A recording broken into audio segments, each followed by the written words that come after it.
We're here at FSTEC talking about labour, flexitarians, and why convenience stores actually might be on a similar trajectory to restaurants.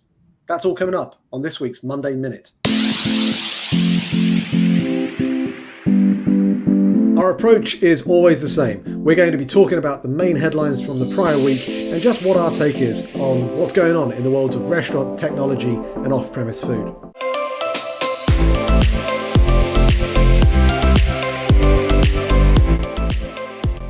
Okay, Meredith, I've got the first question for you this week. I read an article in the New York Times which talked about the rise of plant-based foods and this term called the flexitarian.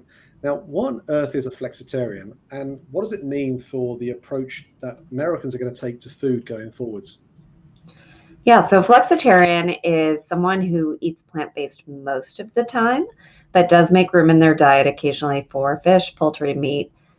So these folks, I think, expand the definition of vegan or vegetarian. So while you might see veganism or vegetarianism on the rise slightly, if you broaden that definition to include the flexitarians and people who eat plant-based most of the time, you get a much bigger addressable market. And of course, Americans are doing this for their health. They're doing this to feel more healthy as well as to be more healthy. And restaurants need to respond to this. They'll respond to this by adding more vegetable options to their menus. They'll respond to this by adding more plant-based alternatives to their menus, things like Impossible and Beyond Burger, which we've already seen a ton of here in the US on the big chain menus. But I think you'll also see it in virtual restaurants. So as an example, someone like Doghouse, who launched Plant B, offers a more vegetarian or flexitarian based approach via a virtual restaurant so that they can focus that branding in on people who are really looking for plant-based alternatives. So now I've got one for you. Here we are at FSTech. You're talking today about the workforce and technology. Why is this such a hot topic? Yeah, it is a hot topic and front of mind for many restaurant operators because of the challenge that exists right now in being able to hire restaurant workers all over the country, but particularly in the Southeast, by the way. Do you know there's 52% of restaurant workers that have left the industry and haven't come back over the course of the last 2 years? So there's some definite challenges that we're trying to work through here. But there are 5 things that Black Box Intelligence have said on their survey of restaurant workers that are particularly important to them. One is higher starting wages. The next is promotional opportunities. The next is flexible schedules. The fourth is health benefits. And the last is around company culture and work environment. And I think when you take those 5 items and you kind of create the employee value proposition, it starts really on how you attract employees to actually want to come and work for you. And that means more than just being on Indeed. It means about celebrating who you are as an employer on things like social media, where your potential candidates are going to be browsing.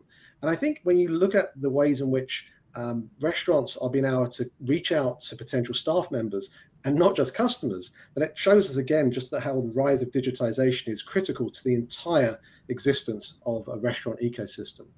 The other thing I'll touch on, Meredith, is actually the recruitment process itself. We've used video-based interviewing in the past when we've worked together, and that not only speeds up the process for the managers at the restaurant, it also speeds up the way in which candidates actually go through the entire process, thereby saving time, thereby getting people in to work in faster. The last thing I'll mention is around retention. There's a stat out there I read that it costs about $6,000 every time you lose an employee to turnover.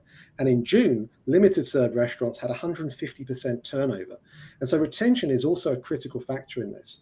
And I would encourage the way in which restaurants are utilizing communication technologies to support with this. But it also comes down to things like training, having an LMS system to help people get up to speed in hours and not weeks, using things like tablets in the make stations in each of the kitchens. So there's lots of opportunities out there. And I think if we really try and champion those restaurants that are doing some great things, we're going to see some great best practices come out and hopefully improve the challenges that we're facing right now. Okay, so the next question I've got for you is around a survey that came out from Alignable, and it's quite a concerning one. It said more than 2 out of 5 restaurants, 45% of them, were unable to pay their August rents, and that's a 5-point jump from the prior month. So, is this to do with the Delta variant, and what's your take on all of this? Yeah, I think it is. We talked last week about how many diners are altering their behavior in light of the Delta variant. And to me, this says that as consumers change their behavior, as they eat out less often, restaurants are going to struggle. And in particular, that place where that shows up is not paying their rent or becoming behind on their rent. It's a very concerning statistic. We've already lost quite a few restaurants to the pandemic.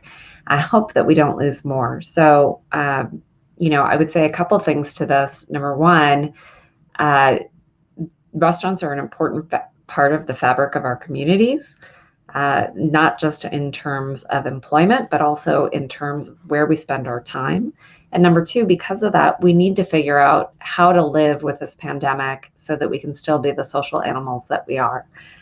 We all need to get vaccinated and do the things that are required in order to make sure that we can continue to go out, enjoy our restaurants, support our restaurants, and spend time with one another. Okay, last question for you. We were featured in the convenience store news last week, which was super exciting to have delivering the digital restaurant on convenience store news. But what do C-stores have to do with restaurants?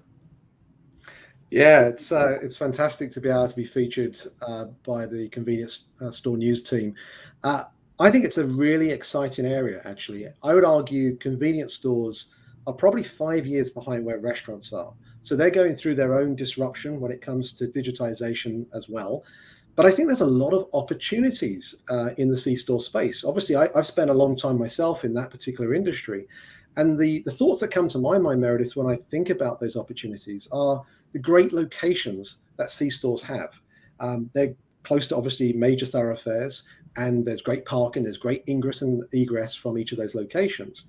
And the kitchens that they have are obviously typically set up for grab and go kind of occasions, maybe for some of the more advanced C-stores in terms of creating a slightly better offer than that. But I think as we consider ghost kitchens and C-stores together and virtual brands, we could potentially start to utilize a C-store kitchen in ways that have never been done before.